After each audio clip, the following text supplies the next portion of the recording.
लीजिए सुनिए प्रेमचंद की लिखी कहानी कैदी। वाचन समीर गोस्वामी का है। 14 साल तक निरंतर मानसिक वेदना और शारीरिक यातना भोगने के बाद आइवन ओखोटस्क जेल से बाहर निकला, पर उस पक्षी की भांति नहीं जो शिकारी के पिंजरे से पंखहीन होकर निकला हो, बल्कि उस सिंह की भांति जिसे कटघरे की दीवारों ने और भी भयंकर तथा और भी रक्त लोलुप बना दिया हो। उसके अंत्यस्थल में एक प्रचंड ज्वाला उमड़ रही थी, जिसने अपने ताप से उसके बलिष्ठ शरीर, सुडौल अंग प्रत्यंग और लहराती हुई अभिलाषाओं को झुलसा डाला था, और आज उसके अस्तित्व का एक एक अणु एक एक चिंगारी बना हुआ था, क्षुधित, चंचल और विद्रोहमय। जेलर ने उसे तौला। प्रवेश के समय 2 मन 3 सेर था, आज केवल 1 मन 5 सेर। जेलर ने सहानुभूति दिखाकर कहा, तुम बहुत दुर्बल हो गए हो आइवन। अगर जरा भी कुपथ हुआ तो बुरा होगा। आइवन ने अपने हड्डियों के ढांचे को विजय भाव से देखा और अपने अंदर एक अग्निमय प्रवाह का अनुभव करता हुआ बोला, कौन कहता है कि मैं दुर्बल हो गया हूं? तुम खुद देख रहे होगे। दिल की आग जब तक नहीं बुझेगी आइवन नहीं मरेगा मिस्टर जेलर। 100 वर्ष तक नहीं, विश्वास रखिए। आइवन इसी प्रकार बहकी बहकी बातें किया करता था, इसलिए जेलर ने ज्यादा परवाह न की। सब उसे अर्धविक्षिप्त समझते थे। कुछ लिखा पढ़ी हो जाने के बाद उसके कपड़े और पुस्तकें मंगवाई गई, पर वे सादे सूट अब उसे उतारे हुए से लगते थे। कोटों की जेबों में कई नोट निकले, कई नगद रूबल।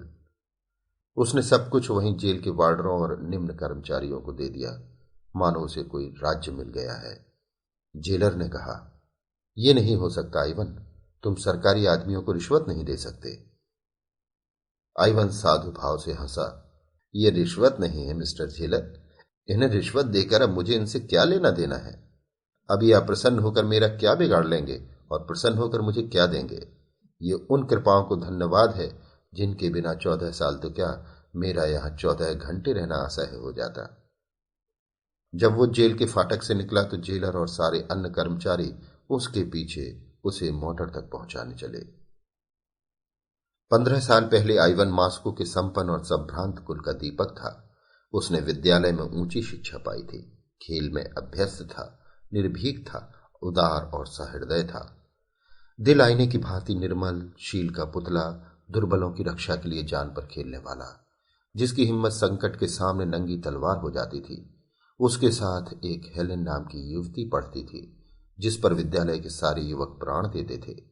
वो जितनी ही रूपवती थी उतनी ही तेज थी, बड़ी कल्पनाशील, पर अपने मनोभावों को ताले में बंद रखने वाली।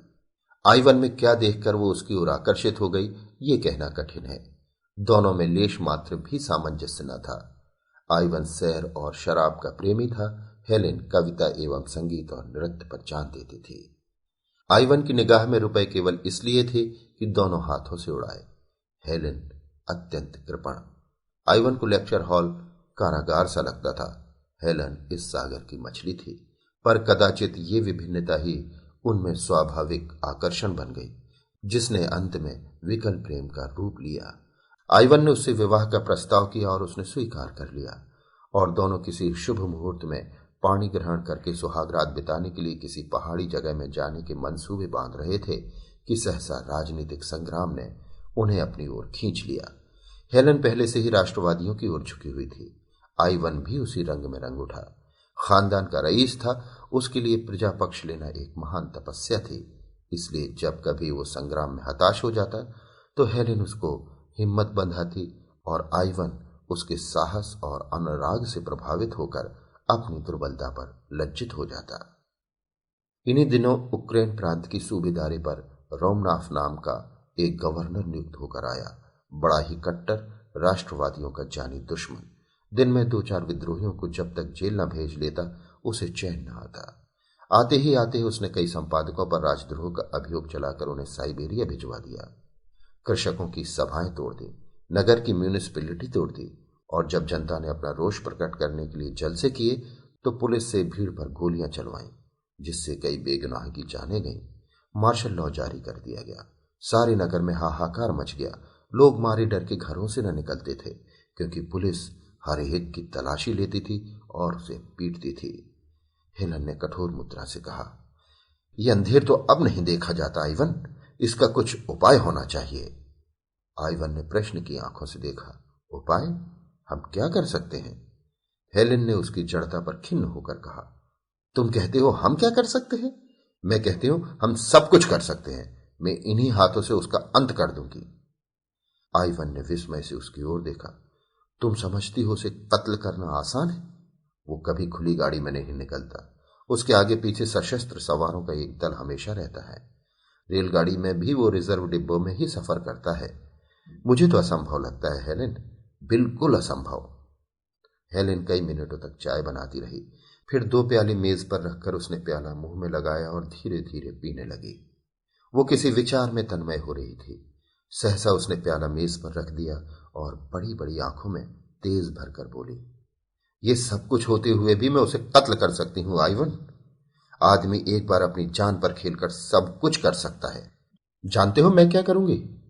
मैं उससे राहु रस्म पैदा करूंगी, उसका विश्वास प्राप्त करूंगी, उसे इस भ्रांति में डालूंगी कि मुझे उससे प्रेम है। मनुष्य कितना ही हृदयहीन हो, उसके हृदय में किसी न किसी कोने में पराग की भांति रस छिपा ही रहता है। मैं तो समझती हूं कि रोमनाथ की यह दमन नीति उसकी अवरुद्ध अभिलाषा की गांठ है और कुछ नहीं। किसी मायावनी के प्रेम में असफल होकर उसके हृदय का रस स्रोत सूख गया है। वहां रस का संचार करना होगा और किसी युवती का एक मधुर शब्द, एक सरल मुस्कान भी जादू का काम करेगी। ऐसों को तो वो चुटकियों में अपने पैरों पर गिरा सकती है। तुम जैसे सैलानियों को रिझाना इससे कहीं कठिन है। अगर तुम ये स्वीकार करते हो कि मैं रूपहीन नहीं हूं, तो मैं तुम्हें विश्वास दिलाती हूं कि मेरा कार्य सफल होगा। बदलाव मैं रूपवती हूं या नहीं? उसने तिरछी आंखों से आइवन को देखा। आइवन इस भाव विलास पर मुग्ध होकर बोला, तुम मुझसे पूछती हो हेलेन? मैं तो तुम्हें संसार की। हेलेन ने उसकी बात काट कर कहा, अगर तुम ऐसा समझते हो तो तुम मूर्ख हो आइवन। इसी नगर में नहीं, हमारे विद्यालय में ही मुझसे कहीं रूपवती बालिकाएं मौजूद हैं। हाँ, तुम इतना ही कह सकते हो कि तुम कुरूपा नहीं हो। क्या तुम समझते हो मैं तुम्हें संसार का सबसे रूपवान युवक समझती हूं? कभी नहीं। मैं ऐसे एक नहीं 100 नाम गिना सकती हूं जो चेहरे मोहरे में तुमसे कहीं बढ़कर हैं। मगर तुम में कोई ऐसी वस्तु है जो तुम्ही में है और वो मुझे और कहीं नजर नहीं आती। तो मेरा कार्यक्रम सुनो। 1 महीना तो मुझे उससे मेल करते लगेगा, फिर वो मेरे साथ सैर करने निकलेगा और तब एक दिन हम और वो दोनों रात को पार्क में जाएंगे और तालाब के किनारे बेंच पर बैठेंगे। तुम उसी वक्त रिवॉल्वर लिए आ जाओगे और वहीं पृथ्वी उसके बोझ से हल्की हो जाएगी। जैसा हम पहले कह चुके हैं, आइवन एक रईस का लड़का था और क्रांतिमय राजनीति से उसका हार्दिक प्रेम न था। हेलेन के प्रभाव से कुछ मानसिक सहानुभूति अवश्य पैदा हो गई थी और मानसिक सहानुभूति प्राणों को संकट में नहीं डालती। उसने प्रकट रूप से तो कोई आपत्ति नहीं की, लेकिन कुछ संदिग्ध भाव से बोला, ये तो सोचो हेलेन, इस तरह की हत्या कोई मानुषिक कृति है? हेलेन ने तीखेपन से कहा, जो दूसरों के साथ मानुषीय व्यवहार नहीं करता उसके साथ हम क्यों मानुषीय व्यवहार करें? क्या ये सूर्य की भांति प्रकट नहीं है कि आज सैकड़ों परिवार इस राक्षस के हाथों तबाह हो रहे हैं? कौन जानता है इसके हाथ कितने बेगुनाहों के खून से रंगे हुए हैं। ऐसे व्यक्ति के साथ किसी तरह की रियायत करना असंगत है। तुम न जाने क्यों इतने ठंडे हो। मैं तो उसके दुष्टाचरण देखती हूं तो मेरा रक्त खौलने लगता है। मैं सच कहती हूं, जिस वक्त उसकी सवारी निकलती है मेरी बोटी बोटी हिंसा के आवेग से कांपने लगती है। अगर मेरे सामने कोई उसकी खाल भी खींच ले तो मुझे दया ना आए। अगर तुम इतना साहस नहीं है तो कोई हरज नहीं, मैं खुद सब कर लूंगी। हाँ, देख लेना मैं कैसे उस कुत्ते को जहन्नुम पहुंचाती हूं। हेलेन का मुखमंडल हिंसा के आवेग से लाल हो गया। आइवन ने लज्जित होकर कहा, नहीं नहीं, ये बात नहीं है हेलेन। मेरा आशय ये ना था कि मैं इस काम में तुम्हें सहयोग न दूंगा। मुझे आज मालूम हुआ कि तुम्हारी आत्मा देश की दुर्दशा से कितनी विकल है, लेकिन मैं फिर भी यही कहूंगा कि यह काम उतना आसान नहीं है और हमें बड़ी सावधानी से काम लेना पड़ेगा। हेलेन ने उसके कंधे पर हाथ रखकर कहा, तुम इसकी कुछ चिंता न करो आइवन।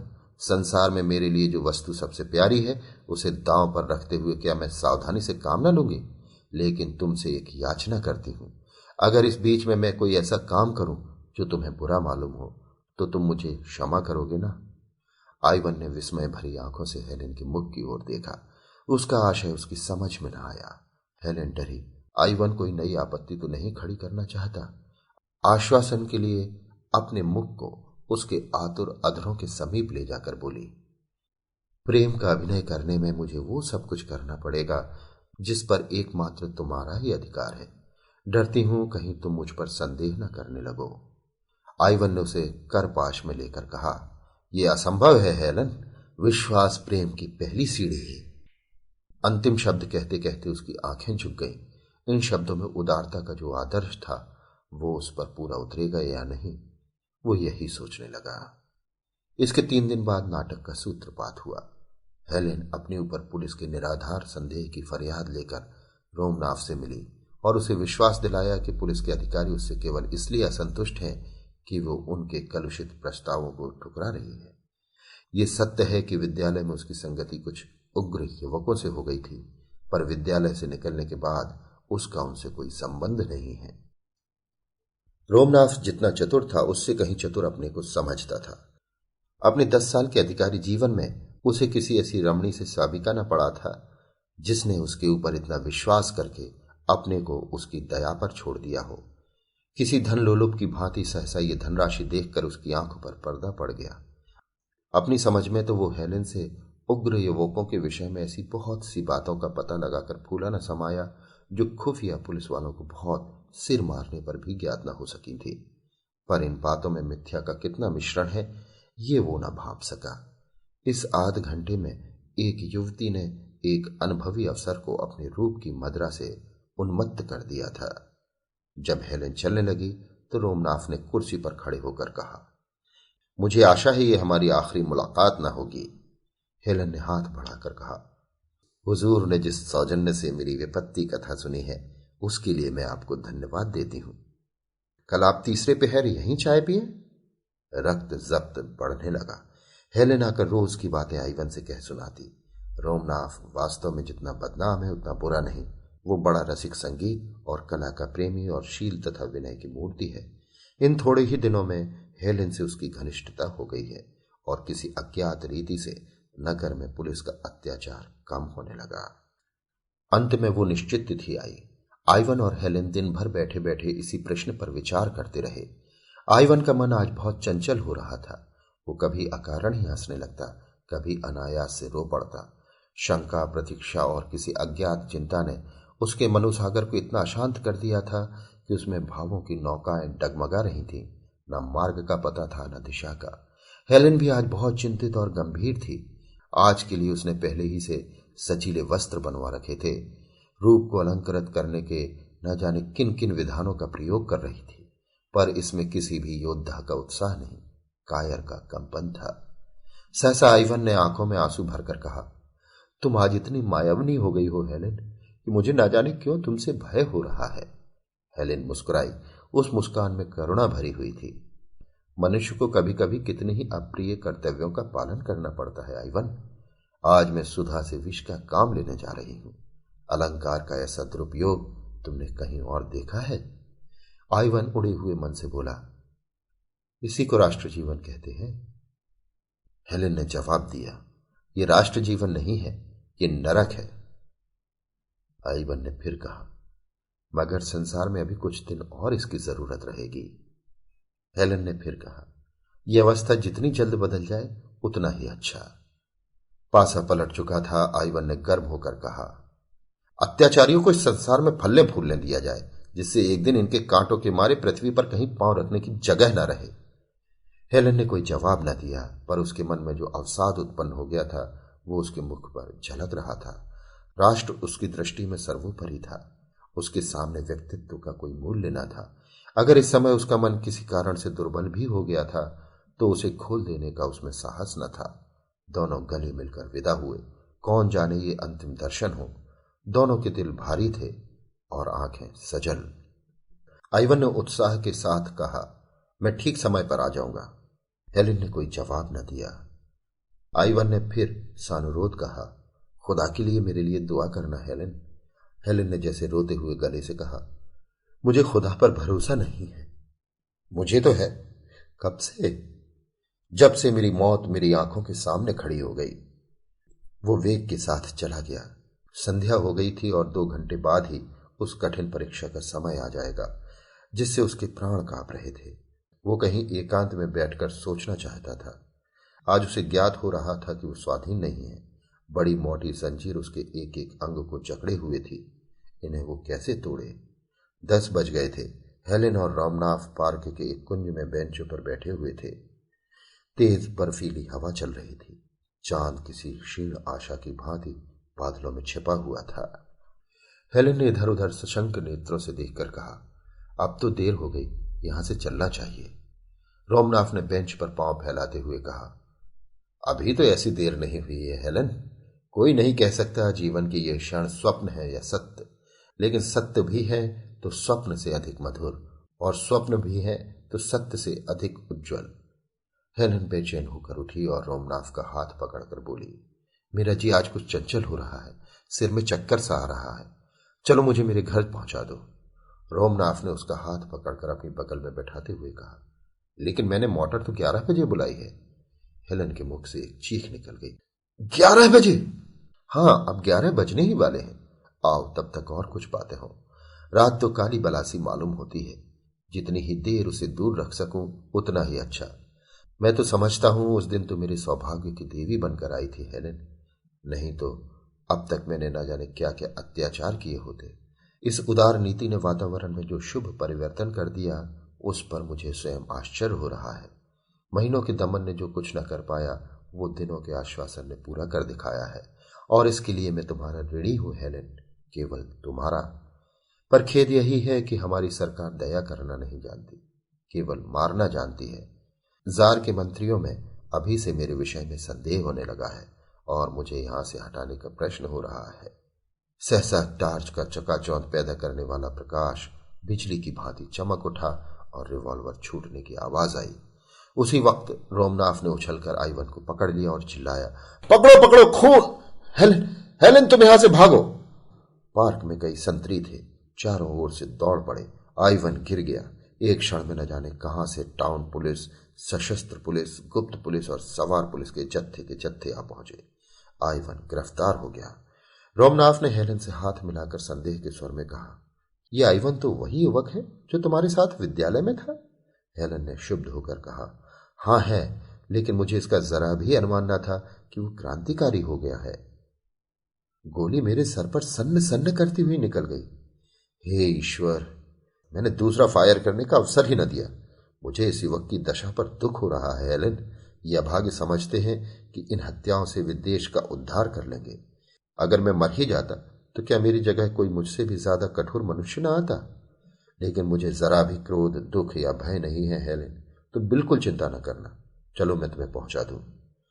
रास्ते भर रामनाथ इस आघात से बच जाने पर अपने को बधाई और ईश्वर को धन्यवाद देता रहा, और हेलेन विचारों में मग्न बैठी रही। दूसरे दिन मजिस्ट्रेट के इजलास में अभियोग चला और हेलेन सरकारी गवाह थी। आइवन को मालूम हुआ कि दुनिया अंधेरी हो गई है और वो उसकी अथाह गहराइयों में धंसता जा रहा है। 14 साल के बाद आइवन रेलगाड़ी से उतरकर हेलेन के पास जा रहा है। उसे घर वालों की सुध नहीं है। माता और पिता उसके वियोग में मरणासन हो रहे हैं। इसकी उसे परवाह नहीं है। वो अपने 14 साल के पाले हुए हिंसा भाव से उन्मत्त हेलेन के पास जा रहा है, पर उसकी हिंसा में रक्त की प्यास नहीं है, केवल गहरी दाहक दुर्भावना है। इन 14 सालों में उसने जो यातना झेली है, उसका 2-4 वाक्यों में मानो सत्य निकालकर विष के समान हेलेन की धमनियों में भरकर उसे तड़पते हुए देखकर वो अपनी आंखों को तृप्त करना चाहता है। और इस वाक्य में क्या है? हेलेन, तुमने मेरे साथ जो दगा की है वो शायद त्रिया चरित्र के इतिहास में भी अद्वितीय है। मैंने अपना सर्वस्व तुम्हारे चरणों पर अर्पण कर दिया। मैं केवल तुम्हारे इशारों का गुलाम था। तुमने ही मुझे रामनाथ की हत्या के लिए प्रेरित किया, और तुमने ही मेरे विरुद्ध साक्षी दी, केवल अपनी कुटिल काम लिप्सा को पूरा करने के लिए। मेरे विरुद्ध कोई दूसरा प्रमाण न था। रामनाथ और उसकी सारी पुलिस भी झूठी शहादतों से मुझे परास्त न कर सकती थी, मगर तुमने केवल अपनी वासना को तृप्त करने के लिए, केवल रामनाथ के विषाक्त आलिंगन का आनंद उठाने के लिए मेरे साथ ये विश्वासघात किया। पर आंखें खोलकर देखो कि वही आइवन जिसे तुमने पैर के नीचे कुचला था, आज तुम्हारी उन सारी मक्कारियों का पर्दा खोलने के लिए तुम्हारे सामने खड़ा है। तुमने राष्ट्र की सेवा का बीड़ा उठाया था। तुम अपने को राष्ट्र की वेदी पर होम कर देना चाहती थी, किंतु कुत्सित कामनाओं के पहले ही प्रलोभन में तुम अपने सारी बहरूप को तिलांजलि देकर भोग लालसा की गुलामी करने पर उतर गई। अधिकार और समृद्धि के पहले ही टुकड़े पर तुम दुम हिलाती हुई टूट पड़ी। धिक्कार है तुम्हारी भोग लिप्सा को, तुम्हारे इस कुत्सित जीवन को। संध्या काल था। पश्चिम के क्षितिज पर दिन की चिता जलकर ठंडी हो रही थी और रोमनाथ के विशाल भवन में हेलेन की अर्थी को ले चलने की तैयारियां हो रही थी। नगर नेता जमा थे और रोमनाथ अपने शोक कंपित हाथों से अर्थी को पुष्पहारों से सजा रहा था एवं उन्हें अपने आत्मजल से शीतल कर रहा था। उसी वक्त आइवन उन्मत्त वेश में दुर्बल झुका हुआ सिर के बाल बढ़ाए कंकाल सा आकर खड़ा हो गया। किसी ने उसकी ओर ध्यान न दिया। समझे कोई भिक्षुक होगा जो ऐसे अवसरों पर दान के लोभ से आ जाया करते हैं। जब नगर के बिशप ने अंतिम संस्कार समाप्त किया और मरियम की बेटियां नए जीवन के स्वागत का गीत गा चुकी, तो आइवन ने अर्थी के पास जाकर आवेश से कांपते हुए स्वर में कहा, यह दुष्टा है जिसे सारी दुनिया की पवित्र आत्माओं की शुभकामनाएं भी नरक की यातना से नहीं बचा सकती। वो इस योग्य नहीं कि उसकी लाश। कई आदमियों ने दौड़कर उसे पकड़ लिया और उसे धक्के देते हुए फाटक की ओर ले चले। उसी वक्त रोमनाथ ने आकर उसके कंधे पर हाथ रख दिया और उसे अलग ले जाकर पूछा, दोस्त, क्या तुम्हारा नाम क्लाडियस आइवनाफ है? हाँ, तुम वही हो। मुझे तुम्हारी सूरत याद आ गई।